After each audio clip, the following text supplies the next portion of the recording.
second last. After all, the fight is for fun, of course, and for charity. The duo will step into the ring tonight in Salt Lake City. It is 8:04 right now. Let's go back over to Matt, Savannah, and everybody else. Gang.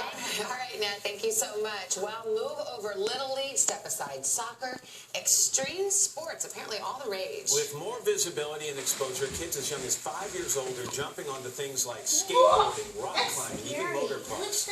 But should you let your kids take part? Here's NBC's Hallie Jackson.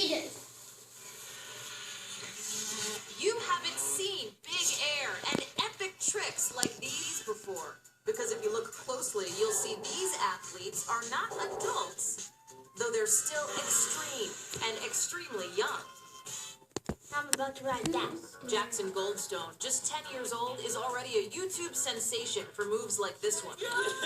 Mastering a 70-foot jump on this mega ramp, celebrating with coach Jake Kinney, who runs a camp for extreme kid athletes. We've seen kids start at a younger age because their mom and dad and them are turning it on the TV and all of a sudden X Games is on.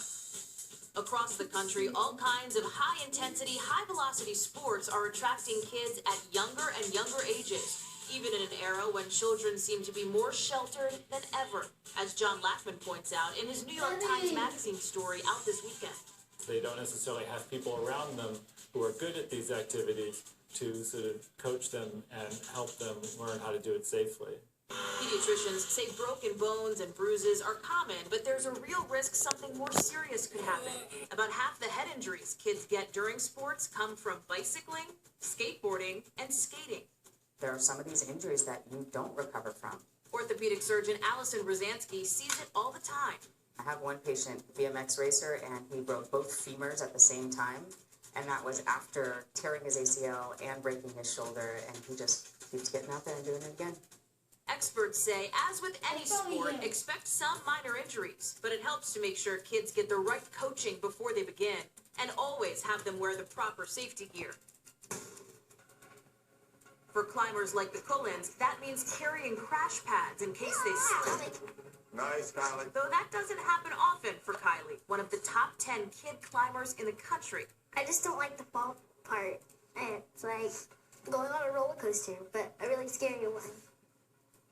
But you still do it. You still try to get out there and lead, right? Yeah. How come? I want to get over the fear. Her dad, Brian, says climbing makes his children more focused, more mature. Where does that lead to if you're not ever challenging your kids? You're not ever letting your kids take risks. You're not ever letting them learn from experience. A new perspective showing kids going to extremes and treading with caution can soar to new heights. For today, Hallie Jackson, NBC News, Riverside, California. Who would let their kid do it? Not me. Scary, I'm all right? for, like, doing adventurous things. Maybe wrap them in bubble wrap and let them do I'm thinking extreme chess or book club for Vail. All right, up next, the teenager given detention for